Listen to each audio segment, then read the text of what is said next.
Sign it, or your son watches you lose the only job you have. Marcus set the pen down as Gloria Bennett's belongings lay across the carpet outside Suite 417. He returned a burned, torn photograph to the housekeeper's trembling hands as 9-year-old Eli's yellow flashlight shone through it, revealing a younger version of his father in smoke. Vanessa Whitmore stepped from the elevator, saw the face, and forgot to breathe. "Give me that," Richard snapped. 3 hours earlier, Marcus Reed had entered the Whitmore Grand through the service doors carrying his dented red toolbox in one hand and Eli's backpack in the other. The hotel smelled of lemon polish, expensive perfume, and hot metal trapped behind old walls. Beneath the fluorescent lights, his faded navy work jacket looked even older than it was. A rent notice sat folded in its inside pocket beside the pharmacy receipt for Eli's inhaler. Eli walked close without complaining, his yellow flashlight clipped to one shoulder strap. "Stay where I can see you," Marcus said. "I will. And don't touch any tools. Even the small wrench?" Marcus glanced down. "Especially the small wrench." Gloria Bennett smiled from behind her linen cart. At 63, she moved carefully but never slowly, folding every towel with the crisp precision of someone who had spent years making other people's rooms feel safe. She offered Eli a wrapped granola bar from her apron pocket. Marcus thanked her before the boy could take it. "Only if you have another for yourself." Gloria patted the second bar in her pocket. "I raised 2 boys. I know the rules." Marcus had been called to inspect a leaking pipe near Suite 417, but Richard Hale stopped him before he reached the access panel. The hotel manager wore a charcoal suit and the measured expression of a man who could make cruelty sound like policy. "We have a more urgent matter," Richard said. Celeste Crane stood near the suite door in a cream-colored dress, one hand pressed dramatically to her bare wrist. Her charity foundation pin gleamed beneath the hallway lights. "I truly hate doing this," she said softly. "Gloria has always seemed so sweet." 2 security officers blocked the service. Elevator. Gloria's cart had already been searched. Pillowcases, soap bottles, rubber gloves, and her small leather purse lay scattered across the carpet. "They say I took a bracelet," she whispered. "I never touched it." Richard held out a prepared statement. "Marcus, you were working in this corridor. Sign that you saw Gloria leave the suite holding something metallic." Marcus read the first line, then the second. The statement did not say he might have seen something. It said he had. "I didn't see her take anything." Richard's smile remained polite. "Your invoice is still awaiting approval." Behind Marcus, Eli's breathing went quiet. The boy understood enough to know when money had entered a conversation. Celeste lowered her voice as if offering mercy. "No one wants an elderly woman prosecuted. Cooperation could keep this from becoming unpleasant." Gloria bent to gather her belongings. A cloth envelope slipped from beneath her purse, and a scorched photograph slid face down beside an old brass key tag stamped 417. Richard moved first. "That is hotel property now." Marcus reached it before he did. He turned the photograph over. Half of it was missing, torn through a smoke-darkened hallway. What remained showed the shoulder of a young black man carrying someone small against his chest. Marcus placed it back into Gloria's hands. Richard pushed the statement toward him again. "Think about your son." Marcus looked at Eli, then at Gloria's fingers closing around the photograph. "That's exactly what I'm doing." He set the pen down. Eli's flashlight slipped from its clip, struck the carpet, and rolled until its beam shone beneath the photograph. The thin paper glowed amber. A face appeared through the soot. A younger face with the same narrow scar cutting through the left eyebrow Marcus touched whenever he was tired. "Dat, Eli whispered. That looks like you." The elevator opened. Vanessa Whitmore stepped into the corridor, saw the illuminated face, and gripped the silver pendant beneath her collar. Richard reached for the photograph, but Marcus shifted it beyond his hand without raising his voice. Then Victor Sloan arrived, surveyed the scattered belongings, and said, "Get me the photograph from room 417. Marcus slowly looked up, because no one had told Victor what room the photograph came from. Marcus kept his eyes on Victor Sloan. How did you know the room number? Victor adjusted one silver cuff link. Mr. Reed, this is a hotel investigation, not a courtroom. Richard stepped between them with the patient smile of a man closing a difficult meeting. Let security do its work. The fluorescent lights hummed above the scattered soaps and folded towels, while rain tapped faintly against the sealed window at the end of the corridor. Gloria held the torn photograph against her chest, her thumb covering the smoke-darkened face as if she could protect it from being taken again. Victor glanced toward Vanessa, but she had already released her pendant and folded both hands calmly in front of her. No one is accusing anyone without cause, he said. We are protecting a guest, an employee, and the reputation of this property. Then write down what happened, Marcus replied. We are. Write down that nothing was found. Richard's smile thinned. He took the statement from the carpet and smoothed it against a silver room service cart. The paper already carried Marcus's printed name, his contractor number, and a sentence claiming he had seen Gloria leave Suite 417 with a metallic object in her hand. A blank line waited beneath it for his signature. You were in this hallway, Richard said. You had a clear view. I was behind an access panel. You may be remembering poorly. I remember what I saw. For a moment, the only sound was the soft rattle of the air vent above them. Eli stood beside the dented red toolbox with both hands wrapped around the straps of his backpack. His yellow flashlight lay dark near his shoe, but his eyes remained fixed on the paper in Richard's hand. Richard looked down at the boy, then back at Marcus's faded work jacket and scuffed boots. This is not the place for a child. Marcus bent, clipped the flashlight back onto Eli's shoulder strap, and straightened the zipper of his jacket. He stays with me until his sitter gets off work. That arrangement may explain your financial pressure, Victor said, gently. His tone carried concern without warmth. It may also explain why an approved invoice matters so much today. Gloria's face changed. Leave his boy out of this.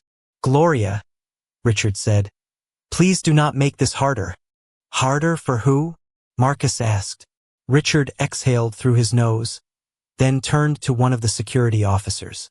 Deactivate Mr. Reed's access badge pending review. The officer took the white contractor card from Marcus's belt. A small green light blinked above the service door when Richard pressed it to the scanner, then turned red. The sound was barely more than a click, but Eli flinched as if something had locked behind them. Two hotel employees slowed near the linen alcove. One whispered that the plumber had been working alone on the floor. The other looked at Gloria's belongings spread across the carpet and pulled her cart closer to the wall so passing guests would not have to step around it. Marcus heard every word. He did not turn. Celeste Crane lowered her voice and touched the gold charity pin on her dress. I have spent years supporting working women. I would hate to see Gloria lose her pension over one terrible decision. Gloria stared at her bare rist. I never saw your bracelet. I believe you may believe that, Celeste said. People under stress sometimes block things out. Vanessa's gaze shifted from Celeste to the dark camera dome above Suite 417. The tiny status light was off. Richard noticed her looking. Privacy maintenance, he explained quickly. Routine for VIP guests. At what time was it disabled? Vanessa asked. I would need to check. Celeste answered before he could. Just before Gloria entered, unfortunately. Richard's head turned a fraction toward her. Vanessa saw it. She did not challenge them, but her fingers tightened around the edge of her phone. Marcus crouched beside Gloria's purse and returned a prescription bottle, a pair of reading glasses, and a bus pass to her one item at a time. When he reached the old brass key tag stamped 417, Richard extended his hand. Hotel property. Gloria closed her fingers around it first. It was given to me. By whom? Someone who is gone. Victor's expression did not change, but he looked toward the tag longer than he had looked at the missing bracelet. Richard motioned toward the security room. Gloria, we need your formal statement. Mr. Reed, you and your son will wait outside the employee entrance. I am a witness. At present, You are a contractor involved in an active personnel matter. You asked me to sign as a witness. Your refusal changed your status. Marcus rose slowly. He took out his old phone and photographed the unsigned statement, the inventory sheet, and the empty line beside the words bracelet recovered. None. Richard reached for the phone but stopped before touching him. Recording internal documents may violate policy. Changing them later would violate more than policy. Victor stepped closer, speaking softly enough that the employees near the linen alcove could not hear. I can have your invoice released today. I can also authorize an additional hardship payment. 3 months of rent, perhaps more. Sign the corrected statement, leave the photograph, and take your son home. Marcus looked at Eli. The boy's inhaler was visible through the mesh pocket of his backpack, beside a folded pharmacy receipt Marcus had not yet paid. Marcus then looked at Gloria, whose hands still trembled around the burned photograph. You're offering me a way out, he said. Victor gave a small, relieved nod. Exactly. No. You're looking for a door without a witness. Vanessa looked at Marcus fully then, not with trust, but with the first sharp attention of someone hearing a note that did not belong in the song. Richard ordered security to escort Marcus through the main lobby instead of the service exit. They passed beneath crystal chandeliers while guests in tailored coats watched the black plumber carrying his dented toolbox and walking beside his 9-year-old son. A woman near the concierge desk whispered that people would do anything when they needed money. Marcus kept one hand lightly on Eli's shoulder and did not lower his head. At the revolving door, his phone vibrated with an automated notice. Invoice suspended, contractor access revoked, review pending. Outside, rain silvered the steps. Marcus opened the photographs he had taken and enlarged the inventory sheet. Near the bottom, beneath the line describing Gloria's torn photograph as personal paper with no evidentiary value, someone had written a private routing instruction in blue ink. Transfer directly to V. Sloan. Then Marcus checked the timestamp printed beside the hallway camera shutdown and felt the cold rain reach the back of his neck, because the order had been approved 41 minutes before Celeste Crane claimed her bracelet was missing. Marcus enlarged the timestamp until the blue numbers filled his cracked phone screen. The hallway camera had been shut down 41 minutes before Celeste Crane reported her bracelet missing. Rain slid from his hair onto the glowing glass as Eli stood beneath the hotel awning, both arms wrapped around the dented red toolbox. Does that mean they knew? The boy asked. Marcus locked the phone and slipped it into his jacket. It means we keep what we saw. Through the revolving doors, Richard Hale watched them from the marble lobby. His posture was relaxed, almost satisfied, as though a plumber standing in the rain with his son had already become someone else's problem. Marcus could have walked away. His invoice was frozen, his access badge was dead, and the folded rent notice inside his jacket had softened at the edges from the damp. Then the employee exit opened behind the hotel. Gloria stepped out without an umbrella. Her gray uniform clung to her shoulders, and she carried her purse in a clear security bag as if she had already been convicted. The old brass key tag marked 417 was no longer in her hand. They kept my wallet, she said. They said it stays with the rest until the police finish the inventory. Marcus looked toward the bus shelter across the avenue.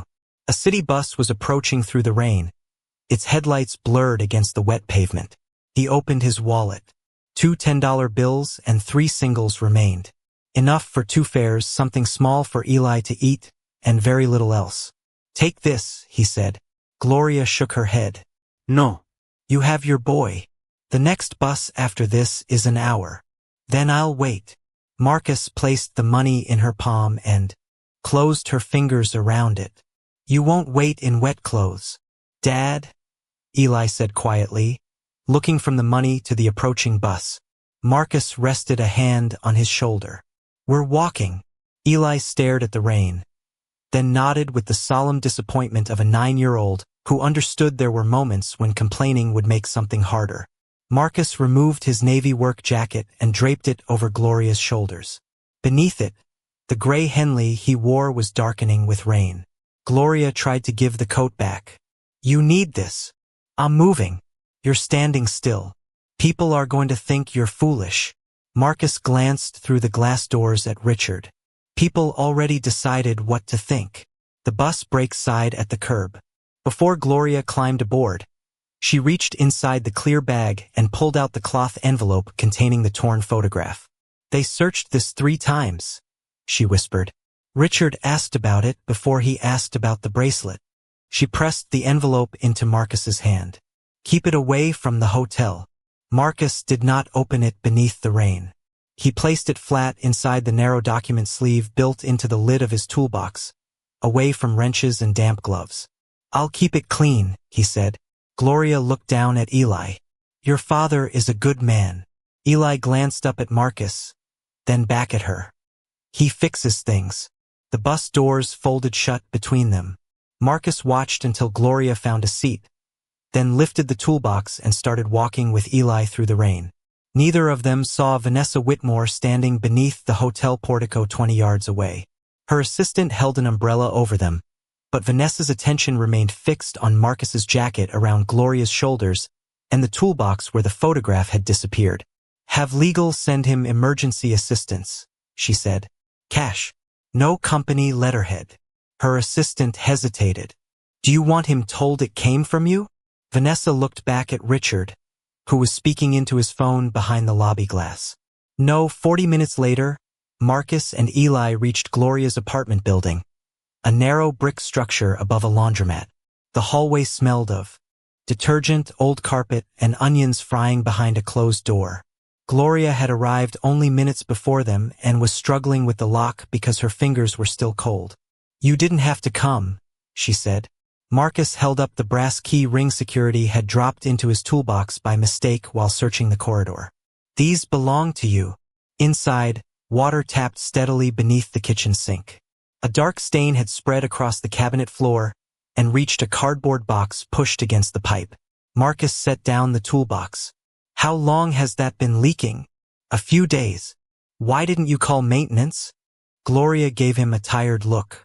"I work in a hotel full of maintenance men. Somehow there's never one for people like me." Marcus knelt without answering.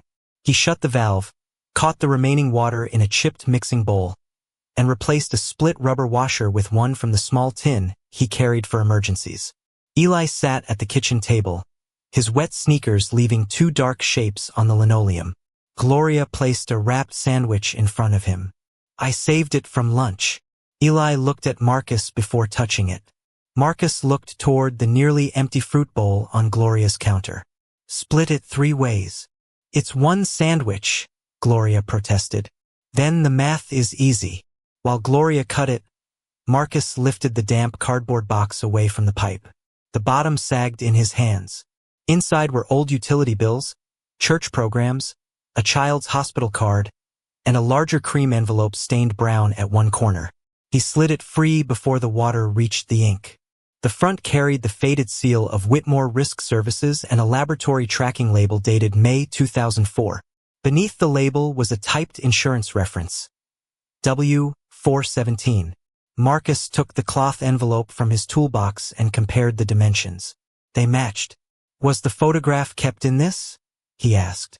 Gloria stopped cutting the sandwich. Her knife remained pressed into the bread. "A long time ago. Then this matters. It was only a picture. Someone at the hotel doesn't think so." He placed the burned photograph and the cream envelope in separate clear storage sleeves, wrote the date and time on strips of painter's tape, and asked Gloria to sign across the seals. Then he added his own name and, beneath it, noted that Eli had been present without asking the boy to sign anything. A knock came at the door. Vanessa's assistant stood outside holding a thick white envelope. "Ms. Whitmore's office would like to help with your immediate hardship," she said. Marcus did not take it. "Can her office guarantee the camera records won't be erased?" "I was told to offer financial assistance." "Then take it back and bring written confirmation that the records are preserved." The assistant studied his wet shirt, the repaired sink, and the sandwich divided into 3 uneven pieces. "You understand this could cover what the hotel owes you. What they owe me is separate from what they did to her." After she left, Gloria stared at him as if kindness had become something painful to witness. Marcus picked up the smallest piece of sandwich and handed the largest to Eli. His phone vibrated on the counter. A notice from Richard had been sent to every hotel contractor in the district, warning that Marcus Reed had violated confidentiality rules and interfered with an internal theft investigation. Gloria read the message over his shoulder. "He's closing every door." Marcus folded the phone face down. "Then we protect the one thing he keeps trying to take." He looked at the dried laboratory envelope, at the code W417 printed beneath the Whitmore seal, and finally at the torn photograph resting inside its clear sleeve. What he had saved from the wet floor as an act of simple care was not merely Gloria's keepsake. It was the first surviving piece of a file someone had spent 22 years trying to erase. By morning, Richard Hale's warning had done what it was designed to do. 2 hotel contractors canceled Marcus's scheduled jobs, 1 property manager stopped returning his calls, and a plumbing supplier informed him that his 30-day account had been placed under review. On Gloria's kitchen table, his old phone kept vibrating beside the sealed photograph sleeves, while rainwater dried in pale rings around the repaired sink. "They're saying you stole evidence," Gloria said. "They're saying I interfered. Is there a difference?" Marcus turned the phone face down. "There will be when somebody checks." Eli sat at the far end of the table drawing pipes in a spiral notebook, his yellow flashlight beside his elbow. He had heard enough to know his father was in trouble, but not enough to understand why adults could repeat something false until it began to sound official. Marcus spread the copied inventory sheet, the Whitmore Risk Services envelope, and the photograph sleeve under the warm cone of Gloria's table lamp. He did not touch the burned paper directly. He used 2 clean dish towels to move the sleeve, then read the faded laboratory number again. 417. The code matched the brass room tag Gloria had hidden elsewhere, but that still did not prove who appeared in the photograph or why Victor wanted it. A knock came at the door. Vanessa Whitmore entered with her attorney, a certified photographic conservator, and a woman carrying a locked evidence case. She wore a dark coat without jewelry visible at her throat. Her expression held none of the shock Marcus had seen outside Suite 417. "Mr. Reed," she said, "you refused the emergency payment. I asked for the camera records. They have been preserved. By the hotel? By outside counsel." Marcus looked at the attorney. "In writing." The man placed a signed preservation notice on the table. Marcus read every line before moving aside. Vanessa noticed that. She also noticed the rent notice partly visible in Marcus's open toolbox and the untouched assistant's envelope her aide had returned. Nothing about him fit the version Richard had circulated, but she would not replace one assumption with another. "The hotel believes you removed material from an employee investigation," she said. "The hotel called it worthless before it tried to take it. That does not establish ownership. Neither does a manager reaching for it before asking what it is." The conservator asked permission to examine the photograph without removing it from the sleeve. Marcus agreed only after Gloria signed a temporary handling record and the attorney added the time. Eli watched the adult's initial 3 separate lines. "Dad," he whispered. "Was it already torn when it fell out?" "Yes." "And burned?" "Yes." The conservator looked up. "That matters. Fresh tears leave exposed fibers brighter than the surrounding paper." She positioned a cold archival light above the sleeve. Under the white beam, the photograph's damaged edge showed darkened fibers all the way through. The tear was old. So was the burn. Vanessa took a slow breath and opened the locked case she had brought. Inside lay a silver pendant wrapped in cloth.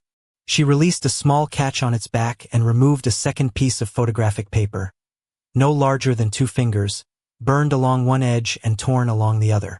It showed a child's hand gripping the collar of someone carrying her. Marcus stared at it but did not reach forward. "Where did you get that?" he asked. "It belonged to my family." "That's not what I asked." Vanessa held his gaze. "My mother kept it after the West Wing fire." Gloria gripped the back of her chair. Marcus looked from Vanessa's fragment to the piece inside his clear sleeve. The curves of the torn edges appeared similar, but appearance was not proof. "Put them beside each other," Eli said. Vanessa's attorney immediately shook his head.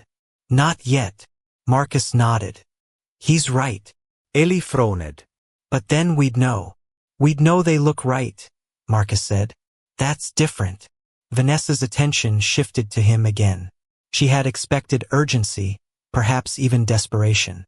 Instead, Marcus was protecting the evidence from the conclusion that might help him most. The conservator photographed both fragments separately with a measurement scale. Under transmitted light, a pale arc appeared along the edge of Marcus's half.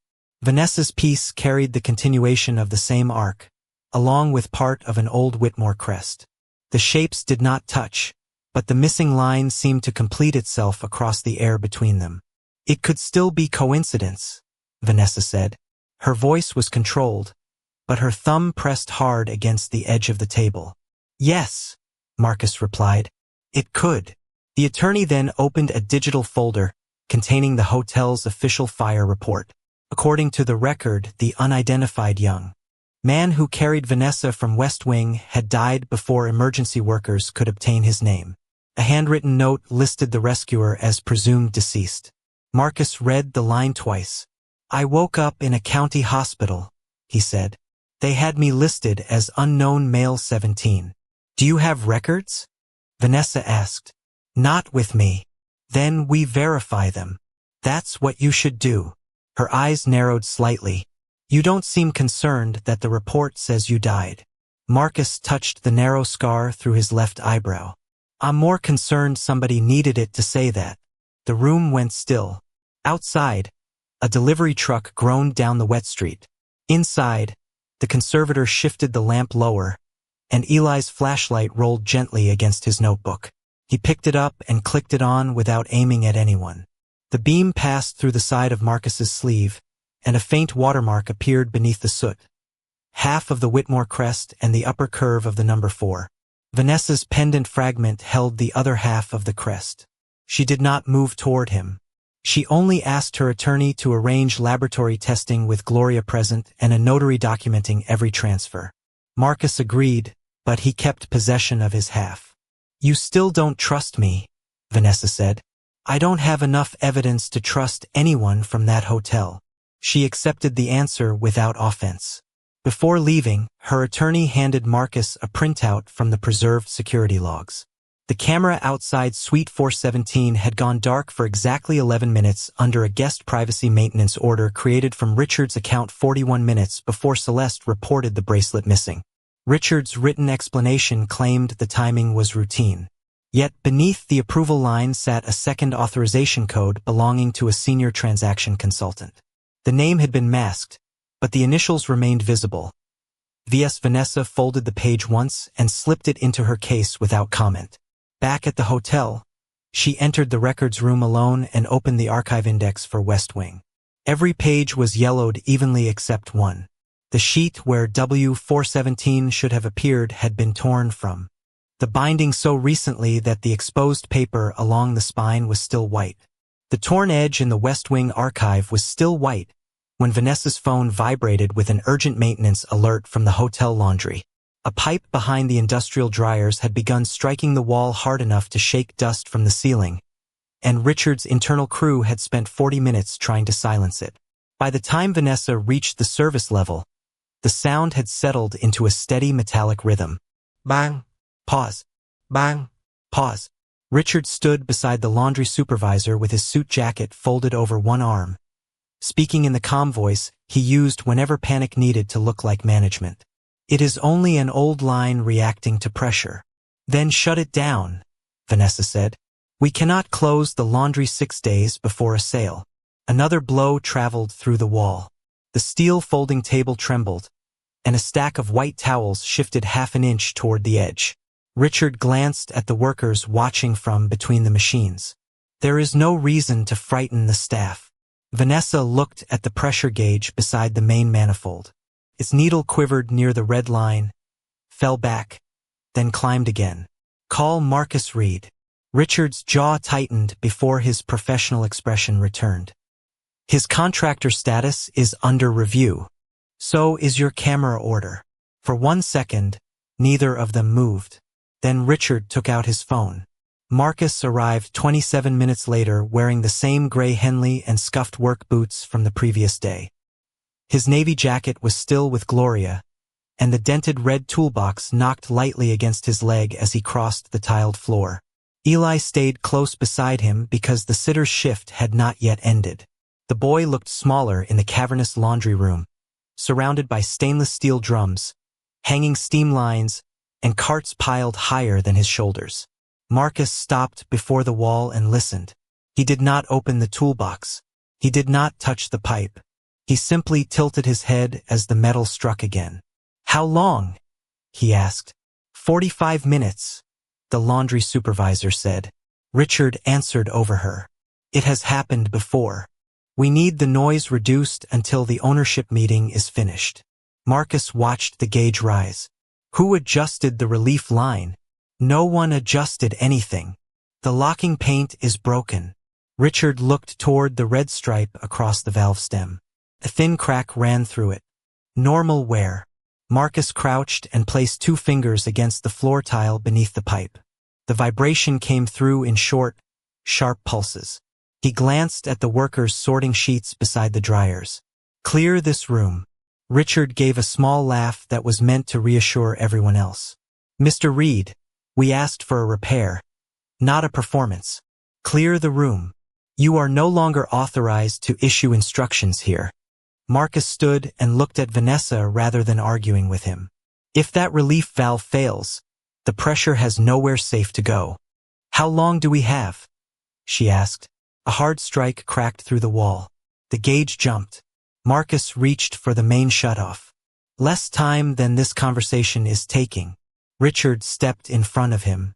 "Closing that valve stops hot water to 3 floors. We have VIP guests, a wedding party, and investors touring the property. Then they can wait for clean sheets. You will follow procedure. The procedure starts with getting people out." The laundry supervisor had already begun moving her employees toward the exit. Markus pointed torstai Eli. "Stand behind that concrete column and stay there." Eli nodded quickly, gripping both straps of his backpack. "Don't move unless Ms. Whitmore tells you." "Okay." Marcus pulled on work gloves, opened the red toolbox, and removed the old brass wrench he carried beside his spare washers. Richard lowered his voice. "Quiet the line. Do not shut down the wing. I can still release your invoice today." Marcus fitted the wrench over the main valve. "Put that offer in writing." Richard's eyes narrowed. "Excuse me?" "So the investigators can read it later." The friendliness left Richard's face, though his voice remained level. "Do not create a misunderstanding where none exists." Marcus turned the valve. The first quarter turn resisted. The second produced a grinding sound from inside the wall. Then the pressure gauge dropped for half a second before slamming upward. Marcus moved immediately. Back! The relief housing split with a flat metallic crack. A jet of hot vapor punched through the access panel and filled the air with the smell of rust, mineral scale, and scorched insulation. One of the laundry workers had stepped back for her purse and froze beside a cart. Marcus grabbed the loose steel cover, swung it between her and the ruptured line, and guided her toward the exit with one arm. "Keep moving." The vapor struck the cover and rolled upward in a white cloud. Vanessa pulled the emergency alarm while the supervisor counted her workers aloud. Eli remained behind the concrete column, pale but still, exactly where his father had told him to stay. Marcus reached through the safer side of the panel and closed the secondary feed. The hammering stopped. For several seconds, no one spoke. Water hissed onto the tile. A dryer continued turning somewhere deeper in the room, its buckles clicking softly against the drum. Richard's hand, which had been raised toward Marcus, lowered slowly to his side. Marcus waited until the gauge settled at 0 before removing the bent access panel. "Nobody touches this system until it is inspected," he said. Richard recovered first. "We can discuss scope privately." The workers heard the pipe. Marcus looked toward the woman he had shielded. "They stay part of the discussion." He crouched near the fractured housing and photographed the broken locking paint, the gauge, and the position of each valve before moving anything. Then he asked the laundry supervisor to stand beside him while he recorded the time. "I need a witness before I remove the plate." She nodded, still breathing hard. Behind the ruptured valve, wedged between the pipe and a corroded mounting bracket, was a dark rectangle of metal coated in mineral crust. Marcus loosened it carefully with needle-nose pliers. The object came free with a soft scrape. It was an old brass maintenance tag. One side carried a stamped equipment number nearly hidden by oxidation. The other held handwriting beneath a film of grease. Marcus wiped only the corner with a clean cloth. Then stopped. "Bag," he said. Vanessa's attorney, who had arrived with the emergency team, handed him a clear evidence pouch. Marcus placed the tag inside without cleaning it further. Under the plastic, the faded words became visible. "Relief valve unsafe. Close west wing." Beneath them was a date 3 days before the 2004 fire and a name written in block letters. Samuel Reed.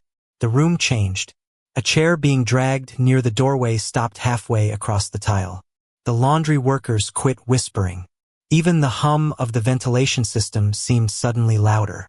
Eli leaned just far enough from behind the column to see his grandfather's name, then looked at Marcus with a mixture of fear and relief. Marcus did not smile. He photographed the exact cavity where the tag had been found and asked the supervisor to sign the evidence label. "This proves someone inspected the valve," Richard said. "Nothing more. It proves the warning existed," Vanessa replied. Richard adjusted his cuffs. "Assuming the tag is authentic. Then we test it," Marcus said. "Metal age, oxidation, mineral deposits, handwriting, everything." Vanessa watched him carefully. He was not asking anyone to believe his father. He was asking them to test the evidence that could clear him. She turned to her attorney. "Independent laboratory. Full chain of custody. Preserve the pipe section and every work order connected to this line." Richard stepped closer to her. "Vanessa, we should handle this discreetly. The sale is at a delicate stage, and people may misunderstand what they are seeing. Then evidence will help them understand." Marcus sealed the pouch. Through the plastic, a smear of dried red grease showed along the back edge of the brass tag. Victor Sloan entered the laundry room just as the workers were being escorted out. He took in the burst line, Marcus's toolbox, and the evidence pouch in Vanessa's hand. "An old tag proves nothing," he said smoothly. "And the red grease on the back could have come from anywhere." No one answered. Vanessa slowly turned the sealed pouch over. Until that moment, the back of the tag had not been shown to anyone in the room. Vanessa turned the sealed maintenance tag over in her hand, and the dried red grease appeared beneath the clear plastic exactly where Victor had said it would be. No one in the laundry room moved. Victor's eyes remained on the pouch for half a second too long before he gave a small, controlled smile. "Old buildings collect old residue." "You named the color," Marcus said. "Anyone could see it." The back was facing my palm. Water continued dripping from the ruptured line, each drop striking the tile with the slow precision of a clock. Victor adjusted his cuff, but his thumb missed the button on the first try. "This conversation is becoming theatrical. Send the tag for testing and let professionals handle it." "That is what we're doing," Vanessa said. She handed the pouch to her attorney and ordered the broken pipe section preserved with the valve still attached. Marcus watched the evidence case close, then looked toward the laundry workers waiting near the exit. "Their statements come first," he said. Richard's mouth tightened. "The immediate emergency is over. The pressure is gone. The reason it was ignored isn't." Marcus refused to leave until every worker's name, location, and account had been recorded. He did not mention Samuel. He did not accuse Victor in front of the staff. He only made sure the people who had nearly been hurt could not be edited out later. The independent laboratory returned its preliminary report the following afternoon. The oxidation on the brass tag matched more than 20 years inside a damp wall cavity.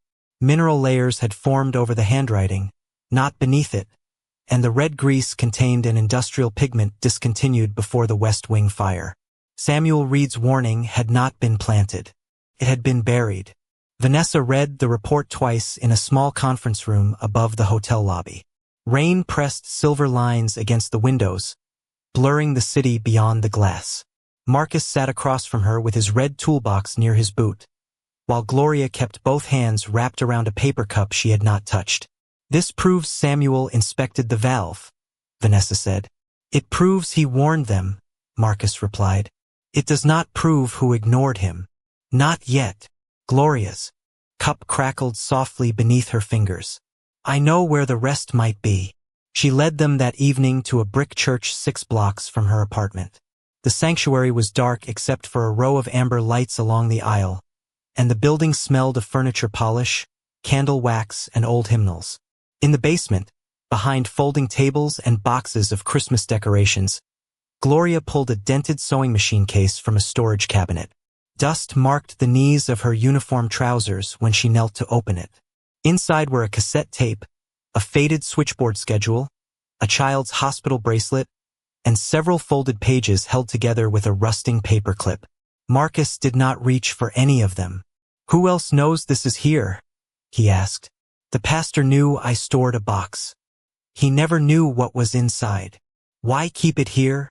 "Because Victor knew where I lived." Vanessa's attorney began photographing each item before it was moved. Gloria watched the camera flash across the hospital bracelet. The name printed on it belonged to her son, Daniel Bennett, then 8 years old. The admission date was 2 days before the West Wing fire. "He needed heart surgery," she said. The insurance company kept delaying approval. After the fire, Victor came to the switchboard room with a new statement. Her voice became thinner. "He said the Whitmore Charity Fund could cover Daniel's surgery if I signed it." Marcus looked at the pages under the paperclip. "What did the statement say?" "That Samuel ignored the pressure warning. That he opened the wrong line. That the young man who carried Miss Whitmore out was never identified and probably died." Vanessa's reflection appeared faintly in the black basement window. "You knew I survived. I heard you crying when Marcus carried you past the desk." Gloria closed her eyes. "You kept asking for your mother." A silence settled over the room so deeply that the refrigerator in the church kitchen could be heard clicking off upstairs. Marcus's jaw tightened, but his voice stayed low. "Why did you tear the photograph?" "Victor collected every picture taken that night. I took one from the insurance packet before he arrived. I tore it in half because I thought if one piece was found, the other might live." "And the other half?" Gloria looked at Vanessa's silver pendant. "Her mother took it from the hospital before Victor sealed the family files." Vanessa did not touch the pendant. She looked at the cassette instead. The label had faded, but one line remained legible in blue ink. "West Wing Switchboard, 1:02 to 1:29 a.m. A forensic technician placed the tape into a portable deck. Static filled the basement, followed by the distant ring of telephones and a man's strained voice. "This is Samuel Reed in mechanical. Relief valve is locked. Close West Wing now." A woman answered. "Management says the gala continues." Samuel's voice returned, louder. "Then tell management the line will fail. Get those people out." The tape hissed. Somewhere in the recording, an alarm began ringing. Marcus lowered his eyes. He had spent most of his adult life remembering his father as a man who stopped speaking whenever the hotel appeared on television. A man who died with strangers still calling him careless. Now Samuel's voice filled the church basement with the certainty of someone who had tried to save people and understood he would not be heard in time. The technician paused the tape. "There is more, but the later section needs restoration." Vanessa's attorney unfolded the hospital documents. Samuel Reed had been admitted at 1:21 a.m. with smoke inhalation and crushing injuries. At 1:36, he had been intubated. Yet the official confession carried his signature and a witness stamp at 2:14. Vanessa placed the 2 pages side by side. The confession's signature leaned sharply to the right. Samuel's verified hospital consent form, signed earlier that night, leaned left. "He could not have signed this," she said. "He could not have held a pen," the attorney replied. Gloria covered her mouth. "I watched Victor bring that confession into the office. Marcus's hand closed slowly around the wedding ring hanging beneath his shirt, the ring he still wore on a chain 3 years after his wife's death. Anger rose through him, hot and clean, but he did not ask for Victor to be dragged into the room. "We test everything," he said. "The tape, the ink, the paper, the hospital times." Gloria stared at him through tears. "You should hate me." Marcus pulled out a chair for her. "Your son needed surgery. I signed against your father. They put a child's life on the table and told you to choose." He poured water into a paper cup and set it before her. "The person who designed that choice is the one who answers for it." Vanessa watched him in silence. He had just heard proof that his father's name had been stolen, yet his first act was to protect the woman who had been forced to help steal it. That was the moment her doubt changed, not into blind faith, but into something harder to dismiss. The evidence was beginning to match the man. The attorney found one more document beneath the hospital pages. A charity ledger showing Daniel Bennett's surgery paid in full 2 days after Gloria signed the revised report.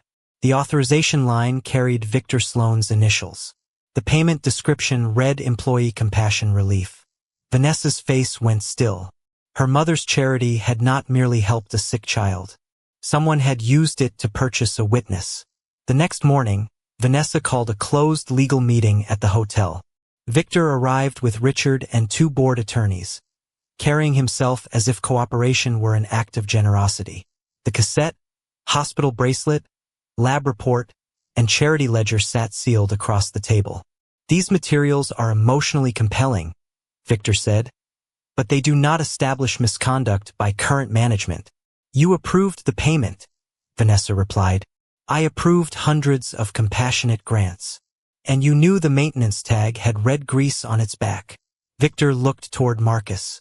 "Mr. Reed has had access to hotel equipment. His family has an obvious interest in rewriting history." Marcus did not react.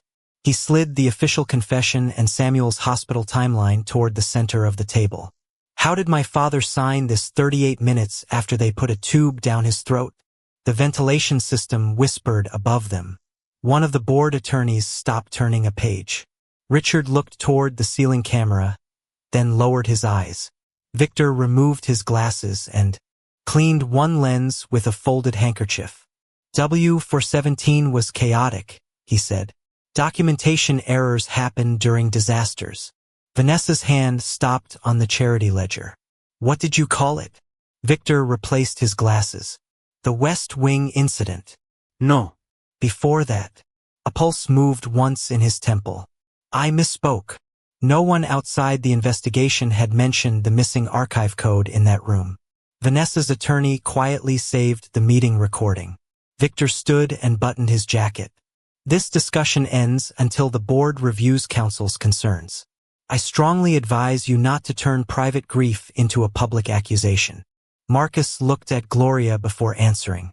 "It stopped being private when you used her son's hospital bill." Victor left without another word, but his phone was already in his hand before the door closed. Seconds later, Vanessa's assistant entered carrying a memory card from an independent event photographer. The original image file showed Celeste Crane smiling beneath the ballroom chandeliers with the diamond bracelet still fastened around her wrist 27 minutes after she claimed Gloria had stolen it.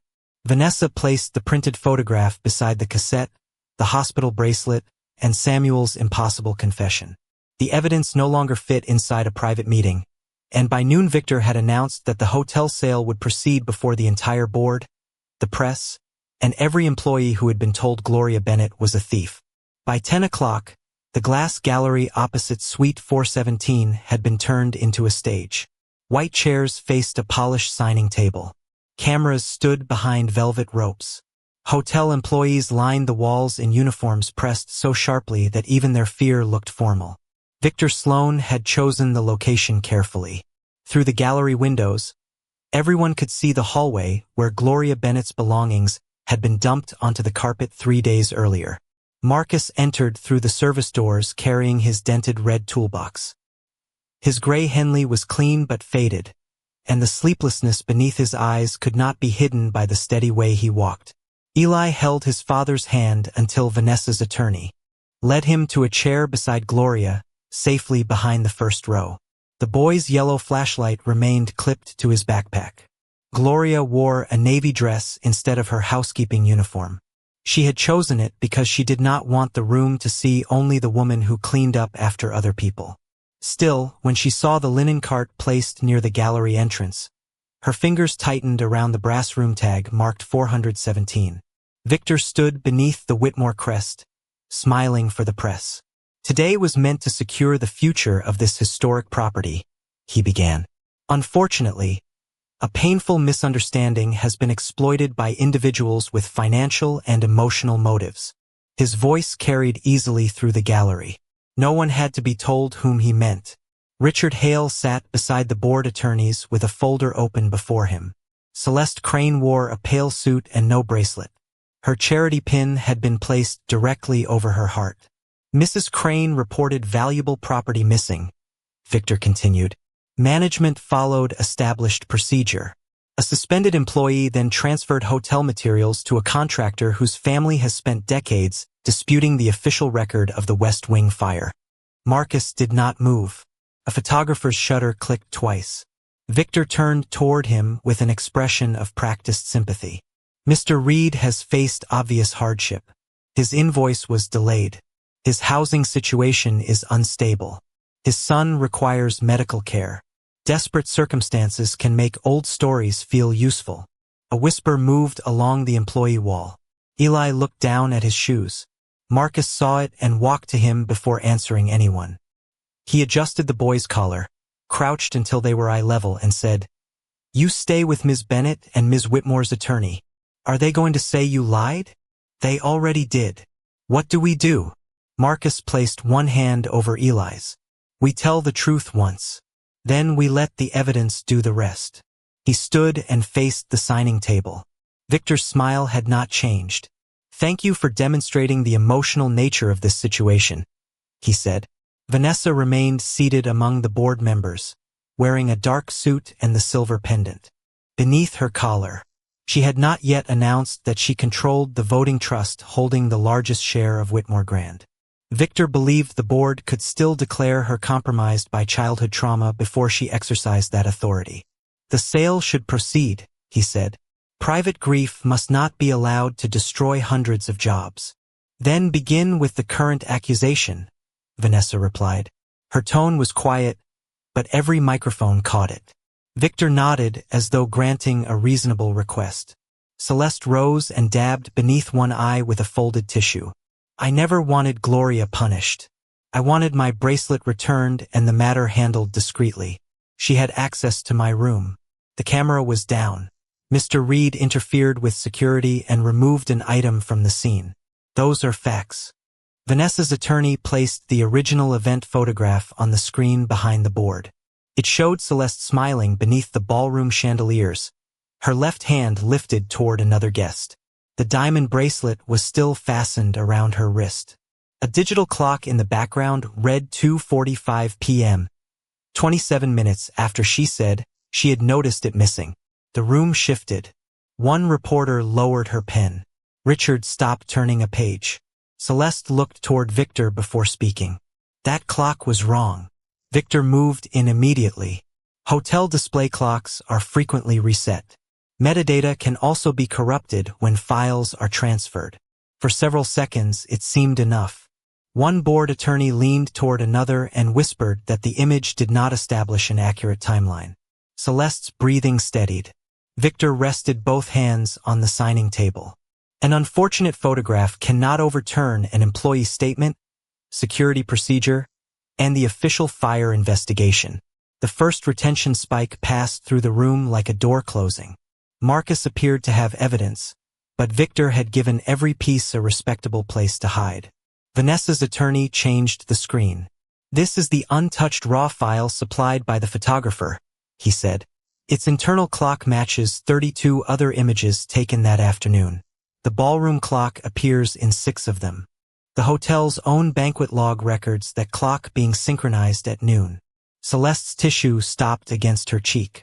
The attorney displayed the inventory sheet Marcus had photographed before being removed from the hotel. The original line red bracelet recovered, None. Beside it, the torn photograph was labeled personal paper with no evidentiary value.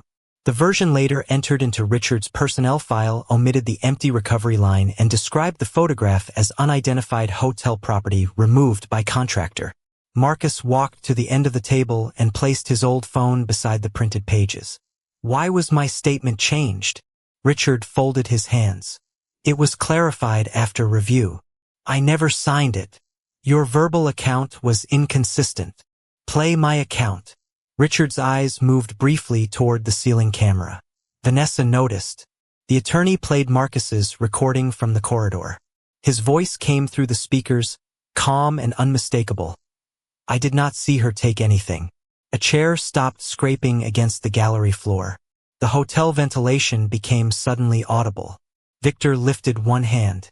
Even if management documented the encounter poorly, that does not prove a conspiracy. At most, it proves Mrs. Crane was mistaken and Mr. Hale exercised imperfect judgment. He turned toward the board. The attempt to connect this routine personnel matter to a 22-year-old fire is exactly why Ms. Whitmore's objectivity must be examined. A legal packet appeared on the monitors. Victor had invoked an emergency governance clause allowing the board to suspend Vanessa's authority if unresolved trauma threatened a major transaction. The board should vote before additional confidential material is exposed, he said. That was the second moment he nearly won. 2 board members reached for their voting tablets. A third asked whether Vanessa had concealed her personal connection to Marcus. Vanessa placed both palms on the table but did not stand. I concealed nothing relevant to the evidence, she said. You withheld that you believe he saved your life. Belief is not proof. Then why are you afraid of the proof? Victor's expression hardened for only an instant. Marcus looked toward the dark camera dome above the original hallway. The corridor system was disabled, he said. The service elevator wasn't. Richard gave a short, dismissive breath. All hotel cameras run through the same server. Not the elevator safety camera. Marcus's voice remained low. Fire code requires it to stay on an isolated circuit so rescuers can see the landing during an outage. Vanessa turned to the hotel's safety engineer. Is that correct? The engineer swallowed. Yes. Was its local storage preserved? Richard answered too quickly. There would be nothing relevant on it. Vanessa's attorney held up a sealed drive. Then, viewing it should not concern you. The gallery lights dimmed as the screen changed. Grainy footage appeared from above the service elevator. Celeste entered the hall 20 minutes after reporting the bracelet missing. Richard waited beside the maintenance cabinet. She removed the bracelet from her purse and placed it in his palm. No one spoke as he opened a locked metal box and hid it inside. Then Richard's phone lit up. The video had no sound, but the extracted message appeared beside the footage. Move G. Before closing. W. 417 cannot reopen. Celeste sank slowly into her chair. Richard looked at Victor. Victor did not look back. The sender is listed only as V, Victor said. That could be anyone. Marcus rested one hand on the red toolbox. Anyone who knew about W417. Vanessa rose for the first time. My name is Vanessa Whitmore. I control the Whitmore Voting Trust, and I am suspending this sale until the evidence is heard in full. Camera shutters erupted, but she lifted one hand and the room settled again. Marcus Reed will not be believed because I owe him gratitude. Gloria Bennett will not be believed because we feel sorry for her. They will be believed only where independent evidence supports them. She removed the silver pendant from her neck and opened its hidden clasp. Inside lay the second burned fragment of the photograph. Across the room, Marcus unlocked his toolbox. Eli reached up, touched the yellow flashlight clipped to his backpack, and whispered to Gloria, "That's the other half." The conservator placed a glass examination tray beneath the cameras.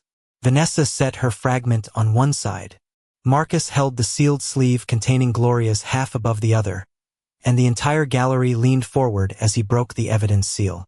The evidence seal split with a dry whisper beneath Marcus's thumb. He removed Gloria's half of the photograph and placed it on the glass examination tray opposite Vanessa's fragment. The conservator adjusted the overhead camera, lowered two weighted corners, and moved the pieces together one fraction at a time.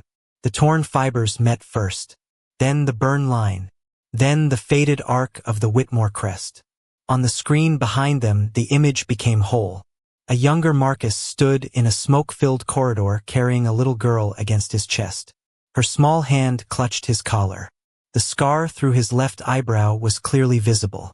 Behind him, Samuel Reed braced one hand against the damaged valve assembly while pointing toward the exit. Farther back, half obscured by smoke, a young Victor Sloan held a gray records box stamped W for 17. No one in the gallery spoke. Vanessa stared at the child in Marcus's arms. Her lips parted, but no sound came. The same face that had frozen her outside Suite 417 now filled an entire wall.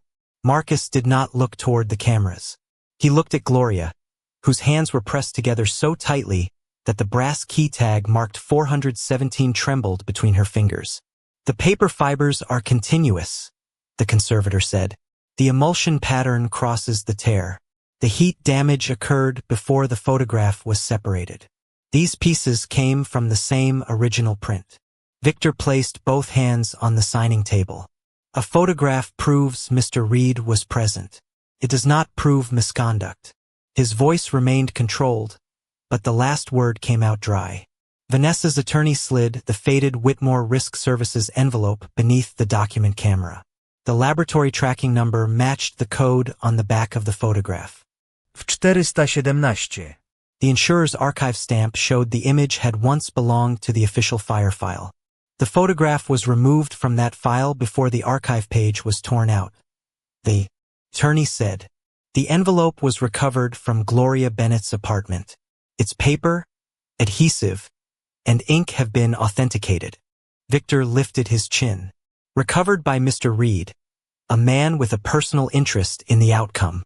Marcus rested his fingertips against the edge of the table. "That is why we documented who held it, when it moved, and who witnessed every transfer." He did not raise his voice. "The evidence does not need me to sound convincing." The conservator dimmed the gallery lights. Eli remained seated beside Gloria, safely behind the attorney. The boy looked toward Marcus before unclipping the yellow flashlight from his backpack. "Now?" he asked. The conservator nodded. Eli walked only as far as the examination table, where Marcus placed a steady hand on his shoulder. The boy switched on the flashlight and aimed it upward through the glass as he had done in the hallway. Amber light traveled through the old paper. A hidden watermark appeared across both halves. The complete Whitmore crest, the number 417, and a handwritten line beneath the smoke-darkened figures. "MR pulled us out." Vanessa inhaled sharply. The light caught moisture in her eyes, but she did not look away. "That is my mother's handwriting," she said. The attorney displayed 3 verified letters written by Vanessa's mother during the same year. The shape of the M, the open loop in the R, and the downward stroke of the final T matched. "Independent handwriting analysis confirms it," he said. Eli turned off the flashlight and returned to Gloria's side. He did not smile or celebrate. He simply took her hand and let out the breath he had been holding. Victor reached for a pen, missed it, and sent it rolling across the polished table. The small sound carried through the gallery. "None of this connects me to a false report," he said. Vanessa placed the authenticated maintenance tag on the screen next. Samuel Reed's warning appeared in enlarged letters. "Relief valve unsafe. Close west wing." The laboratory report confirmed the tag had remained inside the wall for more than 20 years. The restored cassette followed. Samuel's voice emerged through the speakers beneath a layer of static. "Relief valve is locked. Close west wing now." The recording paused. The hospital bracelet and intake file appeared beside the official confession. Samuel had been intubated at 1:36 a.m. The confession carried his supposed signature at 2:14. One of the board members removed his glasses. Another slowly lowered her voting tablet to the table. "He could not have signed it," Vanessa said. "He could not have spoken, held a pen, or reviewed a statement." Victor's eyes moved toward the press cameras and away again. Documentation errors occurred during the emergency. The payment was not an error, Gloria said. Her voice shook once, then steadied. The charity ledger appeared behind her. Daniel Bennett's hospital bill had been paid 2 days after she signed the altered report. The authorization carried Victor's initials and the description Employee Compassion Relief. The restored portion of the cassette began to play. There was a door closing, Gloria crying, and Victor's younger voice beneath the switchboard alarm. Sign what is put before you, and your boy's hospital bill disappears. The recording ended. The projector fan continued turning. Somewhere near the back row, a phone vibrated against a wooden chair and went unanswered. Victor's face lost color, but he did not collapse or shout. He straightened the papers before him as if alignment could still restore control. A damaged tape can be manipulated. It was examined by 2 independent forensic laboratories, Vanessa replied. The voice print matches your archived depositions. The tape contains continuous background frequencies from the hotel switchboard and no signs of editing. Celeste lowered her tissue. Richard stared at the carpet. Vanessa's attorney returned the screen to the current theft investigation. The untouched photograph showed Celeste wearing the bracelet after she claimed it was gone. The isolated elevator camera showed her handing it to Richard. The inventory sheet Marcus photographed proved no bracelet had been recovered from Gloria. The message on Richard's phone appeared again, Move G. Before closing. W-417 cannot reopen. The sender was identified through carrier records, the attorney said. Victor's private number appeared beside the message. Richard's folder slipped from his hand. Loose pages spread across the floor, but no one bent to help him gather them. The final record appeared. An invoice for archive disposal submitted after the 2004 fire by a company whose name did not include Victor's. He found his voice again. I did not own that business. Corporate registration documents opened on the next screen. The listed beneficiary was Victor Sloan, holding 100% ownership through a private trust. Security footage from the accounting office showed him delivering the payment envelope on the date the W-417 box disappeared. Victor looked toward the board, then toward Richard, then toward the rows of employees. No one met his eyes. The room did not erupt. It emptied itself of sound. Richard's security badge slipped from between his fingers and struck the table. Celeste removed the charity pin from her jacket and closed it inside her fist. The crystal lights reflected across the gallery windows, showing Victor's face surrounded by people who had stopped believing him. From inside Marcus's open toolbox came a faint metallic tap as his old brass wrench touched the wall of the case. Vanessa stood at the center of the signing table.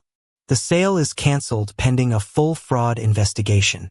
Victor Sloan is suspended from every Whitmore-controlled property. Richard Hale is removed from management effective immediately. All records will be transferred to outside counsel, city safety officials, labor investigators, and law enforcement. She turned toward Gloria. Mrs. Gloria Bennett, the theft accusation against you is withdrawn. Your employment record will be corrected today, and no agreement will be offered to you without independent representation. Gloria's shoulders lowered as though someone had finally taken a weight from them. Vanessa stepped away from the board and faced her directly. My family benefited from what was done to you. I am sorry. Not for a misunderstanding. For a system that made your son's life the price of your silence. Then she looked at Marcus. What do you want entered into the board's decision? Every camera turned toward him. Marcus could have asked for money, ownership, or public punishment. Instead, he placed both hands on the dented red toolbox. Clear Gloria's name where everyone can see it. Correct my father's record through an outside review. Protect every worker who was pressured to sign something false. And do not let this hotel investigate itself. Vanessa nodded once. Entered and approved. Marcus looked toward Eli. The boy was still holding Gloria's hand. There was no triumph in Marcus's face, only the slow release of a man who had carried someone else's lie for most of his life. The truth had finally been recognized, but recognition was only the beginning.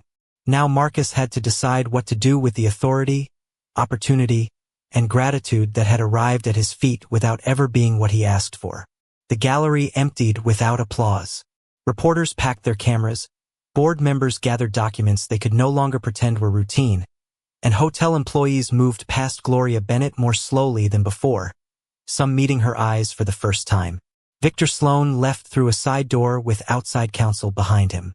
Richard Hale surrendered his badge to security without looking toward the linen cart. Celeste Crane stood alone beneath the Whitmore crest until an investigator asked her to remain for a formal statement. Marcus closed his dented red toolbox and took Eli's hand. He did not watch any of them go. His first question was whether Gloria had a safe ride home. Vanessa's attorney arranged transportation, independent representation, and written protection against retaliation before Gloria answered another question. Her employee file was sealed that afternoon so no manager could alter it, and the theft report was formally withdrawn before the end of the day. Vanessa offered Marcus a private car. He declined and rode the city bus with Eli instead. The boy sat beside the toolbox, his yellow flashlight resting in his lap. "Are they going to fix Grandpa's name now?" he asked. Marcus watched the hotel disappear behind rain-streaked glass. "They're going to check everything. But you know he didn't do it." "Knowing matters," Marcus said. "Proving it means nobody gets to erase it again." For months passed before the investigations were complete. City safety officials confirmed Samuel Reed had reported the failed relief valve 3 days before the West Wing fire. Hospital records proved he could not have signed the confession attributed to him. Independent analysts authenticated the switchboard cassette, the maintenance tag, the 2 halves of the photograph, and the financial records connecting Victor's company to the destruction of the W-417 archive. The district attorney filed charges involving evidence tampering, fraud, witness coercion, and obstruction. Richard faced charges for manipulating security systems and concealing Celeste's bracelet. Celeste was charged with filing a false report and participating in the staged theft. Their guilt would be decided through the courts, not by a crowd in a hotel gallery, and Marcus asked reporters to stop calling the investigation his revenge. "It isn't mine," he told one camera. "It belongs to the people whose records were changed." Gloria received a public letter clearing her of every accusation, her withheld wages, her legal expenses, and the retirement benefits the hotel had threatened to take. Vanessa offered to restore her old position. Gloria declined. "I cleaned rooms with pride," she said, "but I will not return as though nothing happened." Instead, she accepted a voting seat on the newly created Worker Safety and Dignity Council. The council included housekeepers, kitchen workers, maintenance staff, hourly employees, and outside labor representatives. Gloria's first proposal required every suspended employee to receive independent representation before signing a statement. Passed unanimously, Samuel Reed's name was corrected in the official fire report. The city recognized that he had warned management, attempted to shut down the dangerous system, and helped guide workers toward the exits. Marcus was identified as the young man who carried Vanessa and 2 injured employees from the West Wing before collapsing from smoke inhalation. He attended the public records hearing in his faded Navy work jacket, the same one Gloria had washed, dried, and returned to him after the rain. When the clerk read Samuel's corrected record aloud, Marcus did not lower his head. He held Eli's hand beneath the table and listened until every word had been entered. Vanessa later offered Marcus the position of Director of Technical Safety at the Whitmore Grand. The salary would have ended his struggle with rent, but he did not accept immediately. He brought the contract home, placed it beside his red toolbox, and read it after Eli went to sleep. The next morning, he returned with 5 conditions written in the margins: yearly inspections by an outside firm, direct reporting access to the board, legal protection for whistleblowers, the right of hourly workers to stop unsafe work without retaliation, and a rule preventing management from changing technical reports without the author's signed approval. Vanessa read each condition. "You understand this gives employees the power to delay operations?" she asked. "It gives them the power to go home alive." She signed every amendment. "That is why I asked you." Marcus accepted the job because it gave him responsibility, not because it placed him above anyone. His first week, he replaced no one. He spent his mornings walking the mechanical rooms with the same workers Richard had ignored, asking what sounds, smells, and pressure changes they had been told to overlook. He kept his brass wrench in the old toolbox instead of displaying it in his office. The box no longer looked like evidence that he had little. It looked like proof that he had always carried what mattered.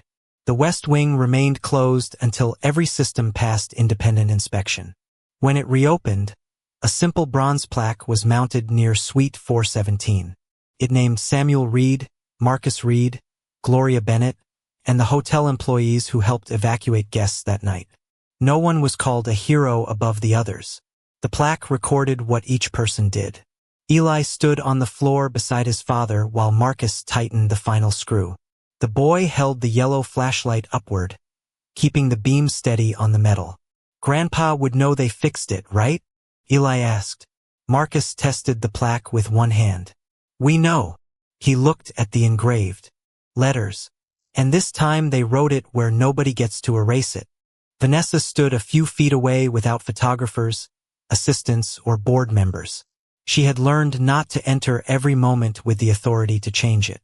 After the ceremony, she asked Marcus and Eli to join her for breakfast at a diner across town.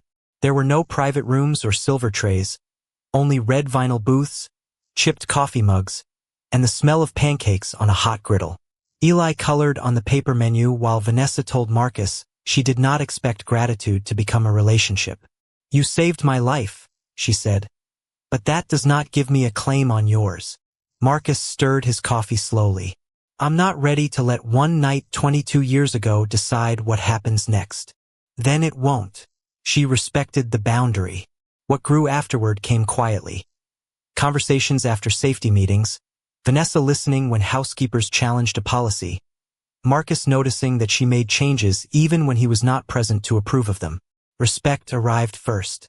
Trust followed in smaller steps. Neither of them rushed to name what might come later. One evening, Marcus crossed the hotel lobby after finishing an inspection. He wore the same work jacket and carried the same dented toolbox that had once made guests assume he was someone they could ignore. Eli walked beside him talking about a school project. Gloria stood near the employee council office with a folder beneath her arm. Vanessa was speaking with a group of kitchen workers instead of standing above them. No one applauded when Marcus passed. The room simply grew still for a moment, not from shock, but from recognition. A housekeeper called him by name. A bellman held the service door without looking at his clothes. Marcus nodded, took Eli's hand, and continued toward the evening light beyond the glass, his old toolbox swinging quietly at his side. Dignity had never needed to shout. It had only needed someone brave enough to carry it until kindness became evidence, and evidence finally became justice.